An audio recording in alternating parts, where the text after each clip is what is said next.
सब मुबारक होने के लिए उसके हुजूर इकट्ठे हुए। आमीन। हवाला फिर से दोहराता हूँ, लूका रसूल की मार्फत लिखी गई अंजील 23 बाब उसकी 43 आयत में कुछ यूं लिखा हमारी रहनुमाई के लिए। उसने उससे कहा, मैं तुझसे सच कहता हूँ कि आज ही तू मेरे साथ फरदौस में होगा। मुकद्दस के पढ़े और सुने जाने पे खुदा की बरकत हो। आमीन। आए भरपूर तालियों में खुदा के कलाम को, खुदा के बंदा को, आपको बरकत करते भरपूर तालियां खुदा के कलाम के लिए जाते हैं।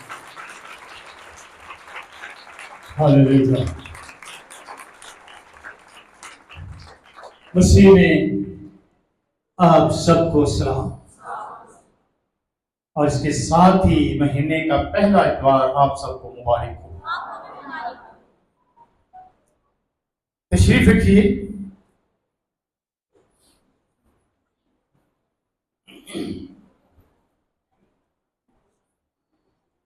कितनों के पास मोबाइल फोन है? उत्ते करो आप किन्या ने दी संगीत कुटी है। समझ दो संगीत कुटन का मतलब। हाँ, बंद कर दें। अगर बंद नहीं कर सकते तो उसकी रिंग ट्यून बंद कर दें। जब किसी की कॉल आए तो उठकर सुनने के लिए बाहर ना जाए, क्योंकि उसकी बात से ज्यादा अहम जरूरी खुदा की बात है जिसको आप सुन रहे हैं। यहीं पर बैठे बैठे उसको क्या कर दे? ओके कर दे। बंद ना करें उसकी कॉल को, क्या कर दे ताकि वो भी सुने कि जिसको मैंने कॉल किया है इस वक्त वो कहां है। वो खुदा की हजूरी में है, खुदा की सच्चाई की आवाज को सुन रहा है, सुन रही है। अगर वो खुदा का बंदा होगा, खुदा से प्यार करने वाला, तो वो भी सुनेगा। नहीं वो ठीक बंद कर देगा। नहीं यार नहीं ठीक, मैं तो वही गल सुननी है, किसी और की सुना है ना। खुदावंद आपको बरकत दे। आपकी तवज्जो चाहता हूं ताकि आप इस सच्चाई को जो आज आपके सामने बयान हुआ चाहती है, खुलने वाली है, आप अपने दिलों में लेकर जाएं और ये सच्चाई हमेशा आपके दिल में कायम रहे। शैतान को मौका न दें कि उसे छीन कर चुरा कर ले जाए। जो हमने पढ़ा, उसने उससे कहा, मैं तुझसे सच कहता हूं कि आज ही तू मेरे साथ फिरदौस में होगा। आज ही तू मेरे साथ फिरदौस में। क्या आप अपने साथी से कह सकते हैं उसकी तरफ मुंह करके कि यीशु मसीह ने फरमाया आज ही तू मेरे साथ? उससे कहना है आज ही तू मेरे साथ।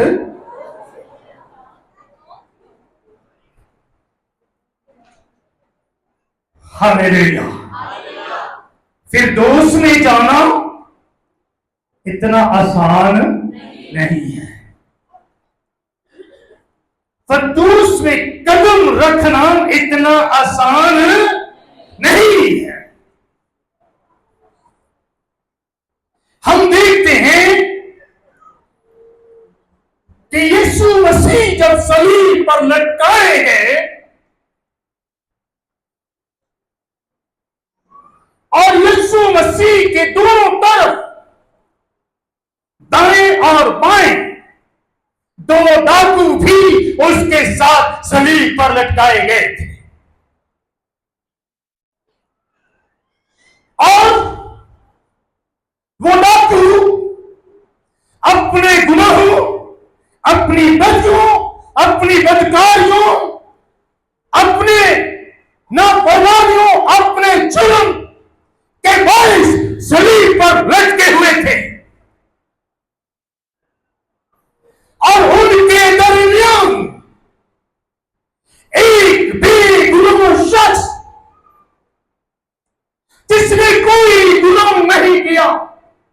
जिसकी जिंदगी में कोई गुनाह नहीं, जिसके काम में कोई गुनाह नहीं, जिसके किरदार में कोई गुनाह नहीं, जिसकी सोच में कोई गुनाह नहीं, वो भी उनके दरमियान लटका हुआ है।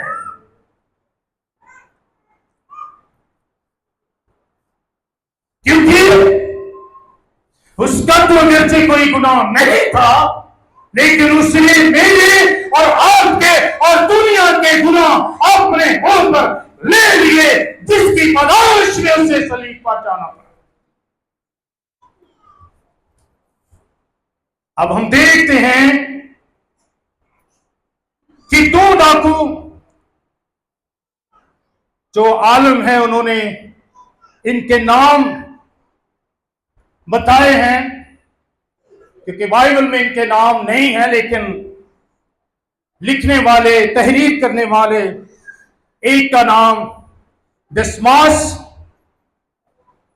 जिसे खुदावंद यीशु मसीह ने कहा आज ही तो मेरे साथ, क्या नाम? दिस्मास। और दूसरे का नाम गस्तास।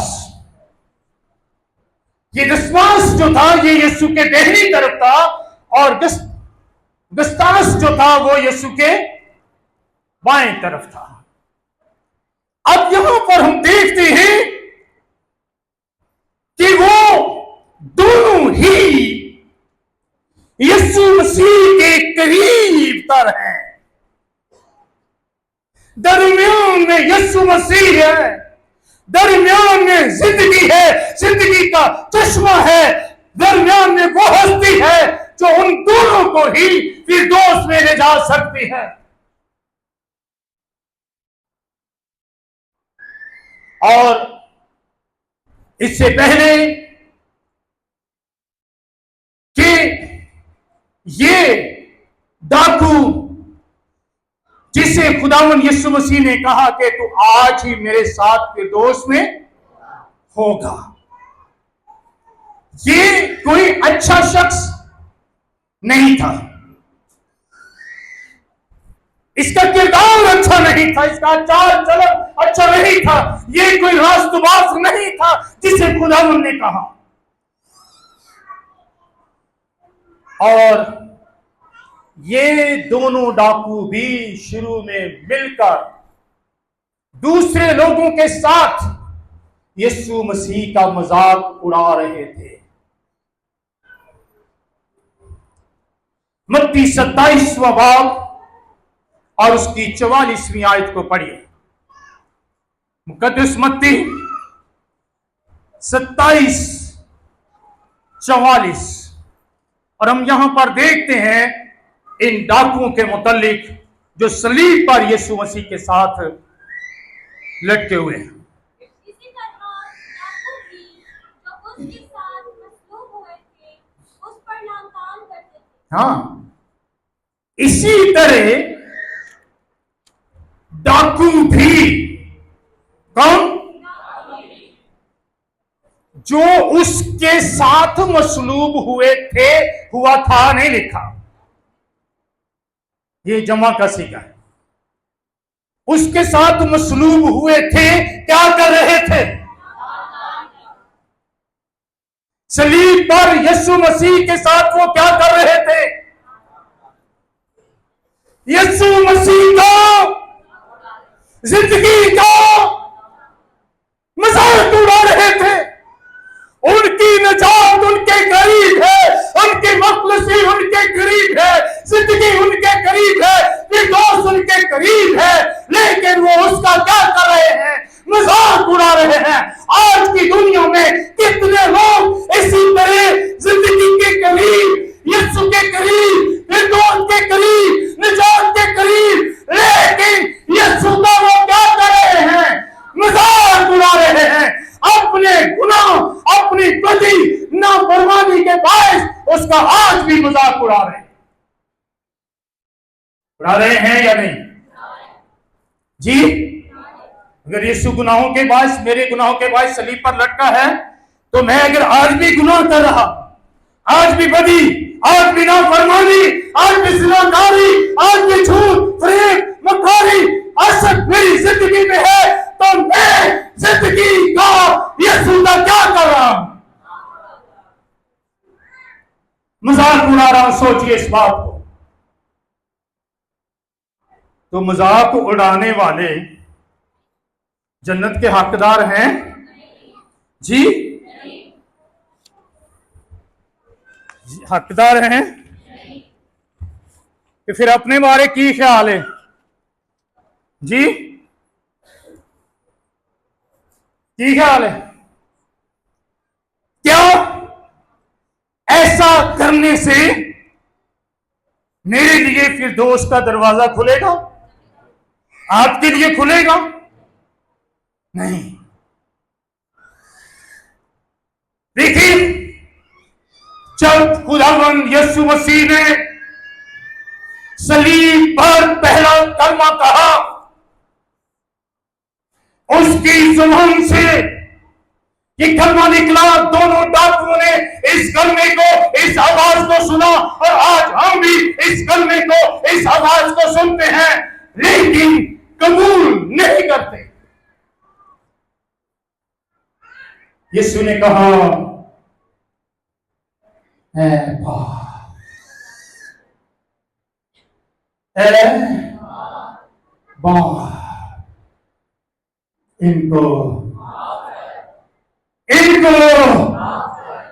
माफ कर,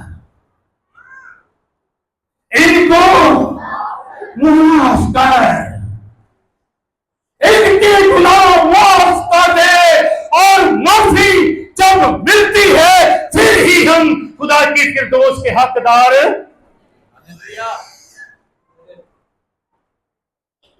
क्योंकि ये जानते नहीं क्या करते हैं। जहालत का गुनाह, ना जानना, अदम मार्फत का गुनाह, अदम मार्फत की वजह से लोग क्या हो रहे हैं? हलाक हो रहे हैं। आज भी नहीं जानते कि क्या करते। दोनों डाकुओं ने ये आवाज सुनी, लेकिन एक डाकू की आंखें खुल गई।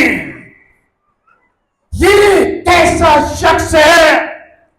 लोग इसका मजाक उड़ा रहे हैं, इसको मार रहे हैं, इसके हाथों पैरों में कील लगा रहे हैं, इसके सर पर कांटों का ताज पहनाया हुआ इसे पत्थरों में उड़ा रहे, इसका मजाक उड़ा रहे और इसको ताने दे रहे हैं। इस असियत में, इस दुख में अपने दुख देने वालों को, असियत देने वालों को माफ कर रहा है। ऐ बाप, इनको कोई शख्स ऐसी हालत में नहीं कर सकता जैसी हालत में यीशु माफी की दरख्वास्त कर रहा है।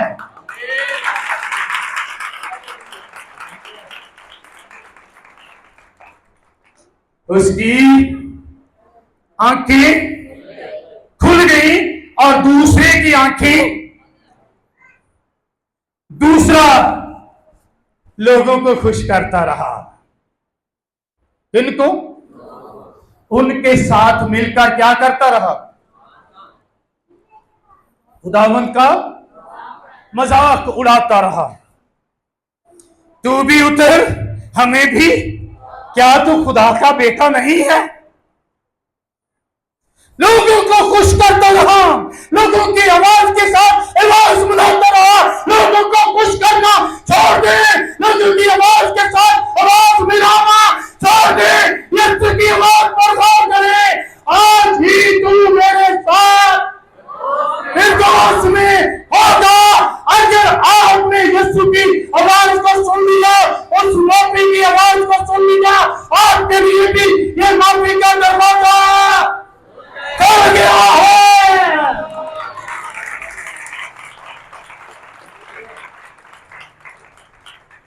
हालेलुया।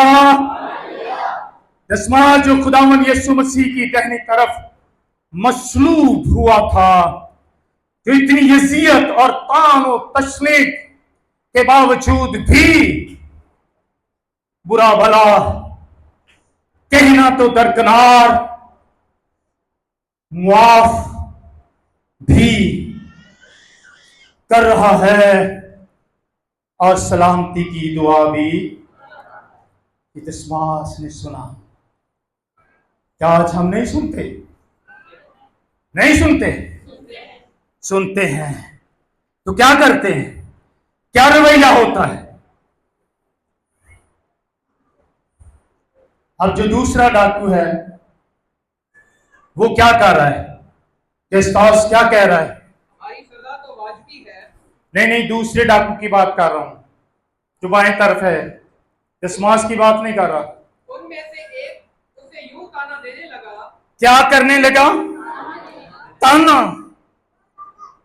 ते ताना जेड़ा है ना, ये चीर के रख देना जे। इसको हल्का ना लें। जब आपको कोई ताना देता है, ताने कोई मारदा है, ते तुहाडे दिल ते की गुजरती है? कुछ भी नहीं है जी। दिल ते सट वजदी है नहीं वजदी? वजदी है ना। ते दुख लगता है कि नहीं लगता? अजियत मिलती है कि नहीं मिलती जी? कि क्या तू मसीह नहीं? क्या तू मसीह नहीं? मसीह के पास है, मसीह के साथ है, लेकिन फिर भी सवाल कर रहा है, क्या तू मसीह नहीं? तू अपने आप को और हमको बचा। अपने आप को और हमको बचा। वो बचाने के लिए तो सलीब पर लटका हुआ है। किस लिए लटका हुआ है? और फिर भी कह रहा है क्या तू मसीह नहीं? अपने आप को भी बचा और हमको भी बचा। उसका मतलब था कि जिस्मानी अजियत से, जिस्मानी दुख से हमें क्या मिल जाए? छुटकारा मिल जाए। और जब हमें जहन्नम से चले जाइए, नो प्रॉब्लम, है ना? हम भी यही सोचते हैं, जिस्म में शिफा मिल जाए, कितों भी मिल जाए। है दुआ कर करके थक जाओ तो फिर बाबे वाले चले जाओ, उथों मिल जाएगी। बाजारां ते चले जाओ, उथों मिल जाएगी। सियाणियां को चले जाओ, उथों मिल जाएगी। धागे बन लो, तवीज बन लो, उथों मिल जाएगी। जिस्म के लिए हम फिक्र करते हैं, जिस्म के लिए ये डाकू भी फिक्र कर रहा है, क्या तू मसीह नहीं? वो पहचान ना सका, जान ना सका, लेकिन दसमास ने जान लिया, पहचान लिया कि यीशु बादशाहों का बादशाह, खुदावंदों का खुदावन, आसमान से आया, खुदा बाप का बेटा, खुदा का कलमा खुदा में से निकला और ये दुख उठा रहा है मेरे लिए। मेरी सजा तो वाजिबी है, ये बेगुनाह है तो भी हमारी तरह सजा उठा रहा है। ये खुदा का बेटा, ये मुझे माफ कर सकता है, ये मेरे गुनाहों को धो सकता है, मेरी जिंदगी को बदल सकता है, मुझे पाक साफ करके रास्तबाज कर अपनी बादशाही के लायक बना सकता है। हालेलुया।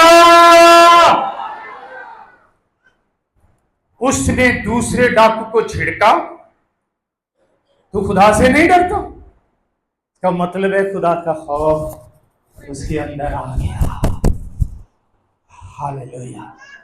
मैं कहता हूं अगर इसकी मुलाकात पहले यीशु से हो जाती है तो ये उस वक्त भी यीशु के कदमों में गिरकर तौबा कर लेता। लेकिन अब मौका मिला और उसने मौके को हाथ से नहीं जाने दिया, क्योंकि जिंदगी की आखिरी लम्हा, आखिरी सांसें उसके पास बची हुई है। इन आखिरी सांसों से वो फायदा उठाना चाहता है। यीशु के पास है, जिंदगी के पास है, फायदा उठाना चाहता है और उसको झिड़कता है। तो खुदा से भी नहीं डरता। हमारी सजा तो वाजिबी, हम अपने किए की सजा पा रहे हैं कि बेगुनाह हमारी तरह से लटका हुआ है। उसने यीशु को रास्तबाज मान लिया, बेगुनाह मान लिया, और जो रास्तबाज है वही आपको रास्तबाज बना। हालेलुया। उसने तसव्वुर में यीशु की बादशाही को देखा और यीशु की तरफ उसने मुड़कर देखा और यीशु से कहा, जब तू आए तो मुझे याद करना, मैं तेरा नाचीज बंदा हूं। हालेलुया। जिंदगी के करीब, निजात के करीब वो शख्स यीशु को कबूल करके निजात पा गया। आज ही यीशु ने क्या जवाब दिया? आज ही तू मेरे साथ, आज ही तू मेरे साथ फिर दोस्त में होगा। उसने तो याद करने के लिए कहा था ना, मुझे क्या करना? वो इस लायक नहीं समझता था कि मैं उसकी बादशाही में जाने के लायक हूं, वो नहीं समझता था। इसलिए उसने इतना कहा कि मुझे याद करना जब तू अपनी बादशाही में आए। उसने यीशु मसीह की बादशाही को आते हुए देखा, यीशु मसीह को तख्त पर बैठे हुए देखा कि यीशु की बादशाही कायम होगी, और आज भी कायम है, कायम रहेगी और हमेशा तक कायम रहेगी। याद करना। हम कभी कभी किसी को, अपने रिश्तेदार को, अपने बहन, अपने भाई, अपने दोस्त को कभी कभी किसी बात के लिए क्या कहते हैं? यार याद रखी, की करी याद रखी। ते जिहड़ी गल याद रहे ना, ओदे ते अमल हो जाता है, ते जिहड़ी गल भुल जाए वो बस, तो कितने याद रखते हैं। पर होए ते भुल गए। फिर कदी टाकरा होया, यार मैं तेन एक गल कही सी, तू कोई उदा जवाब ही, ओ हो मैं ते यीशु है जो आपको कभी भूलता, आपको हमेशा याद रखता और कहता है, याद तो रखूंगा लेकिन आज ही तू मेरे साथ कहाँ होगा? फिर दोस्त में होगा। जब यूसुफ कैद में था ना, तो वहां पर 2 फिरौन के नौकर भी कैद में थे किसी वजह से। तो उन्होंने ख्वाब देखे, तो यूसुफ ने उनके होनहार के मुताबिक क्या किया? ख्वाबों की तबीर की। एक को उसने उसके हुदे पर कायम किया और दूसरे को कहा कि तुझे कत्ल कर दिया, और ऐसा ही हुआ। जिसको उसने कहा था ना कि भाई तू अपने ओहदे पर दोबारा कायम किया जाएगा, जब तू अपने ओहदे पर कायम हो जाए तो मुझे याद रखना। क्या करना? मुझे और फिरौन से मेरा जिक्र करना। ओहदा मिल गया, खुश हो गया, हालेलुया। फिर तू कौन थे, मैं कौन? भुल गया। यूसुफ कैद में इंतजार कर रहा है, यार बंदा ओहदे पे भी कायम हो गया है, उन्हें मेरी कोई खबर ही नहीं दी, मैनू कोई याद ही नहीं किया। ये याद कदों आया? जदों फिरौन नूं ख्वाब आए। फिरौन नूं ख्वाब आए, उसकी कोई तबीर न कर सका। फिर उसको याद आया, फिर फिरौन से क्या कहता है? मेरी खताएं मुझे, ते जदों भुल जांदी है खता है, ये भी की है, ये भी नाफरमानी, खता, गुनाह। मेरी खताएं मुझे याद आई। फिर वो नहीं कहता यूसुफ मुझे याद आया, मेरा गुनाह मुझे याद आया। मेरे साथ जेल में एक शख्स है जो तेरे काबू की ताबीर कर सकता है। फिर यूसुफ को उठाकर वहां, और फिर यूसुफ को उस मुल्क का बादशाह बना दिया। हालेलुया। इंसान भूल जाता है, लेकिन मेरा और आपका यीशु कभी आपको मुझे, हालेलुया, वो आपको उठाकर कहां ले जाता है, कहां ले जाता है। आज ही तू मेरे साथ फिर दोस्त में होगा। हालेलुया। उसका ईमान लफ्ज़ी ईमान नहीं था। हम लफ्ज़ी ईमान दोहराते रहते हैं, लेकिन अमल, खुदावंद ने उसके दिल को झांक लिया, दिल में देख लिया कि ये अमली ईमान है। लफ्ज़ी ईमान नहीं था कि खुदावंद मैं तुझ पर ईमान लाता हूं, ऐसा हो जाए कि हम सलीब से उतर जाएं, इस दुख से निजात पा जाएं, बच जाएं, तो सारी जिंदगी तुझ पर ईमान रखूंगा, जब तक जिंदा रहूंगा ईमान रखूंगा। लेकिन मर्जी में कहो, ईमान ते तेरे ते सारी जिंदगी रखांगा, पर मर्जी अपनी करांगा। ईमान ठीक है? असी की करने हैं? ईमान यीशु ते मर्जी अपने, काम अपने, किरदार अपना, अमल अपने, मंसूबे अपने। यीशु की जो मर्जी है, यीशु का जो कलाम है, यीशु की सच्चाई है, जो यीशु चाहता है वो नहीं करते। लेकिन ये शख्स वही करने वाला हुआ जो यीशु की मर्जी थी। और फिर यीशु ने उसे कहा, आज ही तू मेरे साथ, आज ही तू मेरे साथ फिर दोस्त में। आज से क्या मुराद है?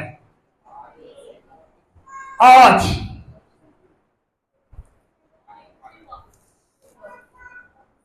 उसने ये नहीं कहा कि आज मैं तेन ये गल कह रहा है कि तू मेरे नाल, आज मैं ये गल कह रहा हूं कि तू मेरे नाल फिरदौस च होएगा पता नहीं कदों, है ना? क्या यीशु ने ऐसे कहा? नहीं, उसने कहा आज ही, आज जब मैं फिरदौस में जाऊंगा तो तू भी मेरे साथ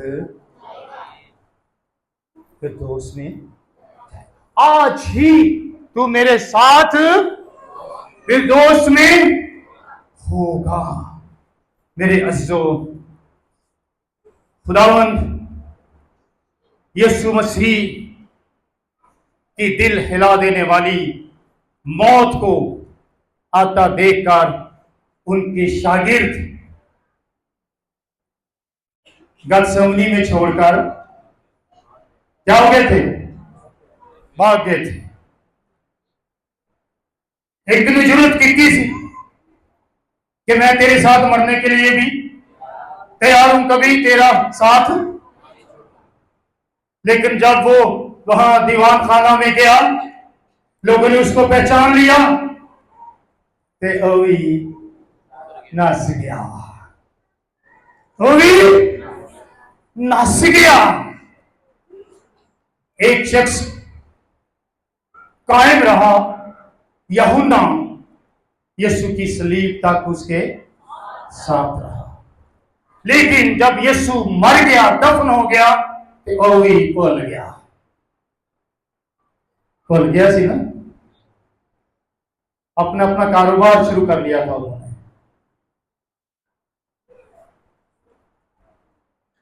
लेकिन यहां पर सलीब के ऊपर एक ऐसी आवाज यीशु के कानों में आई, एक ऐसा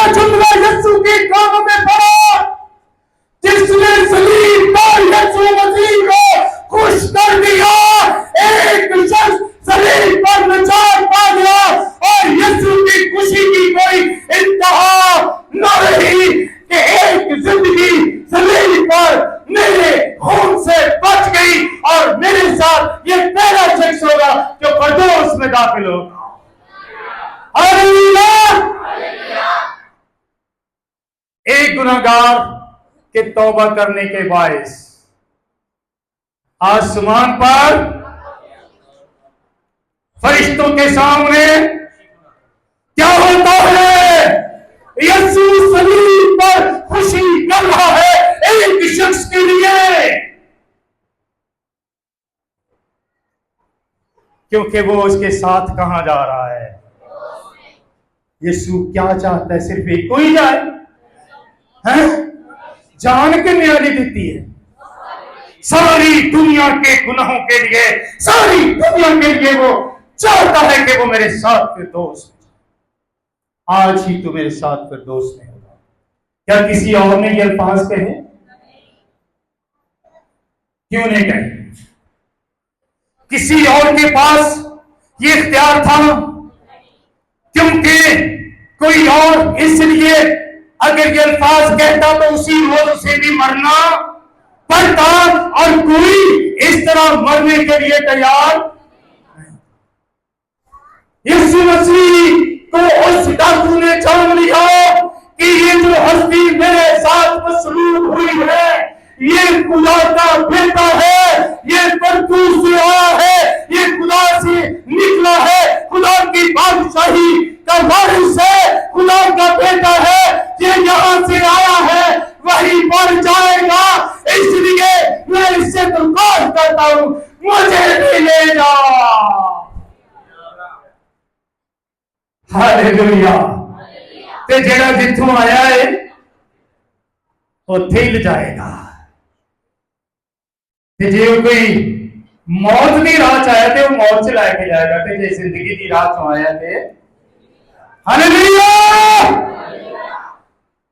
इसलिए यीशु मसीह क्योंकि फिरदौस का भी मालिक है, उसने फिरदौस के दरवाजे खोल दिए, दरवाजा खुल गया है और ये डाकू यीशु के साथ फिरदौस में।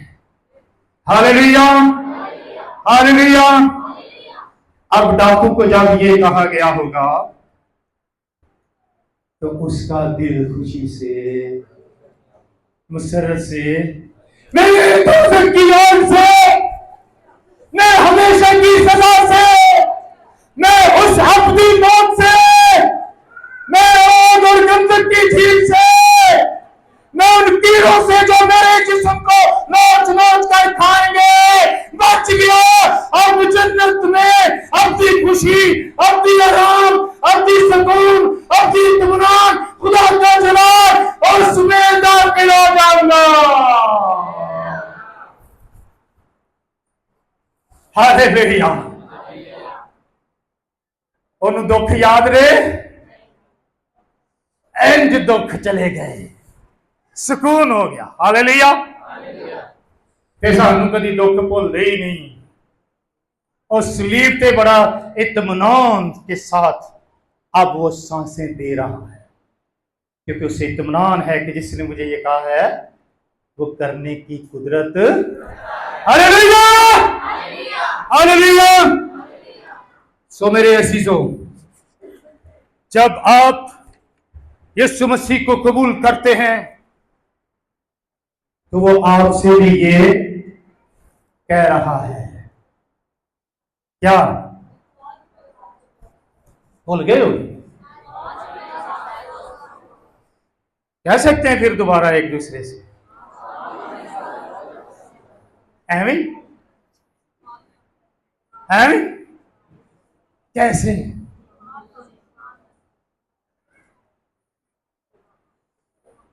ईमान ते है नहीं है? मैं हुणे ईमान की थोड़ी जी तशरीह की है कि नहीं? इंजदा ईमान, कौन सा ईमान? यीशु की पैरवी करने वाला, यीशु के पीछे चलने वाला, यीशु के कदम पर, उसके अहकामात पर अमल करने वाला ईमान।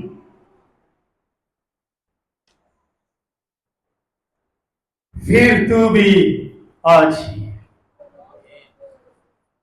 जिंदगी अजे है वे, मरन की लोड़ नहीं है।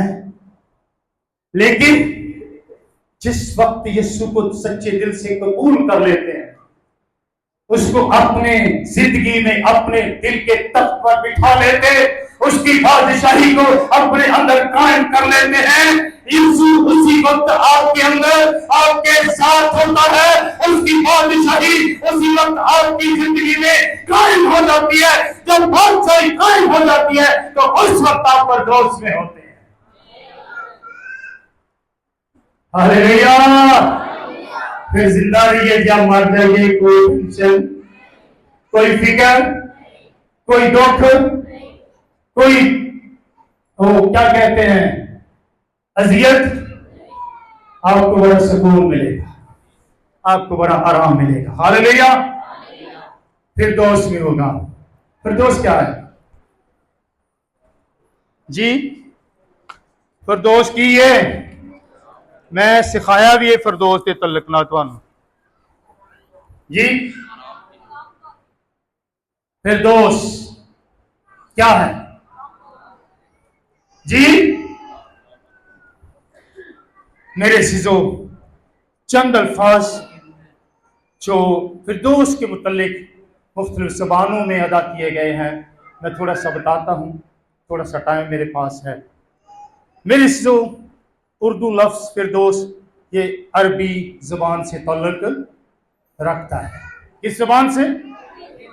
कदीम फारसी लफ्ज़ कदीम, अभी नहीं, कदीम जो फारसी है उसका पारादाइस, क्या लफ्ज़ है? पारादाइस। दीगर ज़बानों में पुरलुत्फ, शाही, बाग नुमा जंगल के मायनों में दाखिल हुआ। मौजूदा फारसी परदेश की सूरत में मुस्तअमल है, इसका मतलब है अमल में लाया गया या अमल में हुआ, बर्ताव हुआ, काम में लाया हुआ, या सेकंड हैंड इंग्लिश में इसको कह सकते हैं। यूनानी में पारादेसूस, पारादेसूस, अगर तलफ़्फ़ुज़ गलत हो रहा हो तो मुझे माफ कर दीजिएगा, क्योंकि ये मेरी अपनी जबान नहीं। लातीनी में पैरादेसूस, पैरादेसूस, और अंग्रेजी में पैराडाइस, अंग्रेजी में पैराडाइस। फारसी लफ्ज बहिश्त मौजूदा दौर में ये भी फिरदौस का मुतरादिफ है, इसके माने अदा करता है। ये लफ्ज खुदा की सुकूनतगाह, याद रखिए, ये लफ्ज खुदा की सुकूनतगाह यानी तीसरे आसमान के लिए इस्तेमाल होता है। किसके लिए? तीसरे आसमान के लिए, खुदा की सुकूनतगाह के लिए ये लफ्ज इस्तेमाल होता है। और जैसा कि दूसरा ग्रंथियों 12वां बाब उसकी 2 से 4 आयत में खुदा का बंदा पौलुस रसूल इस 3 आसमानों का जिक्र करता है। इससे वाज़ेह हो जाता है कि फिरदौस तीसरे आसमान पर है। वहां पर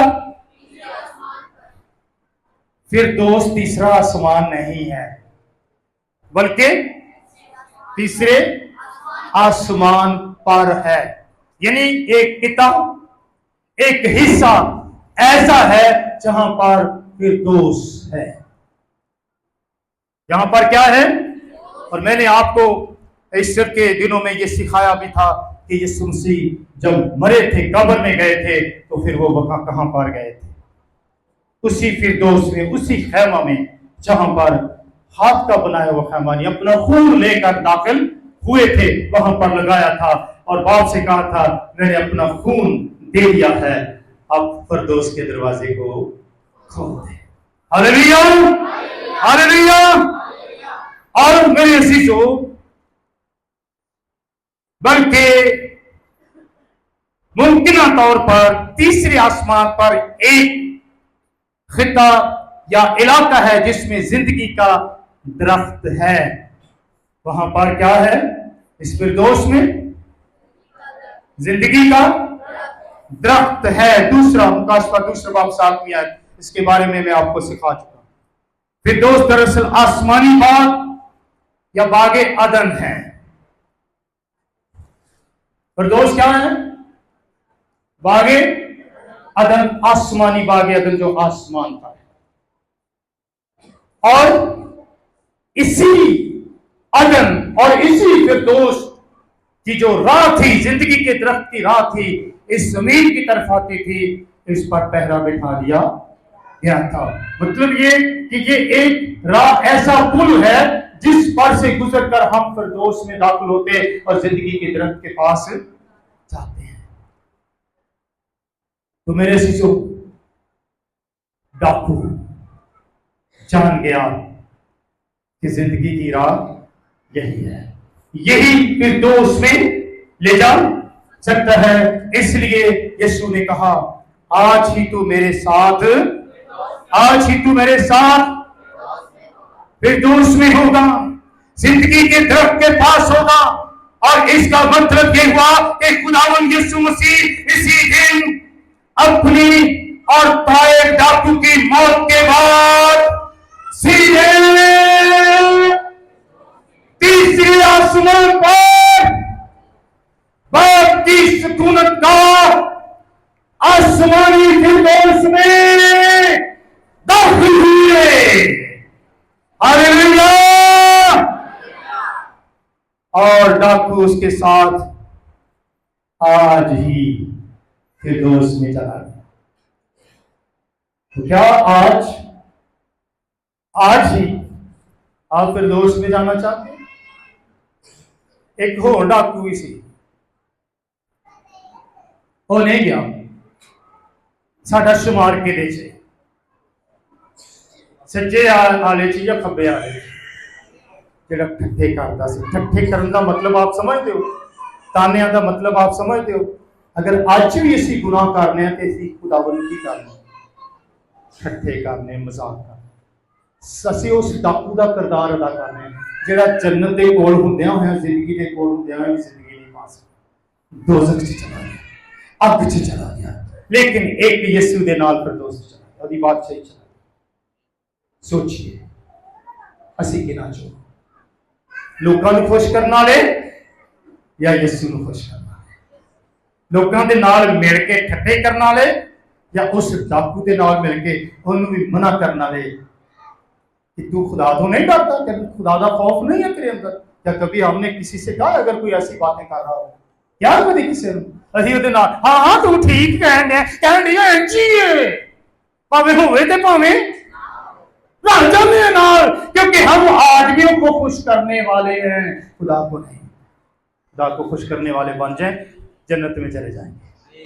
अपने स्वरों को झुकाइए, अपने स्वरों को झुकाइए, जोरदार तालियां बजा दीजिए अगर बजाना चाहते हैं यीशु के लिए, उसकी कलाम के लिए, उसकी निजात के लिए, उसके फिरदौस के लिए, खुले हुए दरवाजे के लिए, उसके जान देने के लिए तालियां बजा दीजिए, उसका शुक्रिया अदा कीजिए।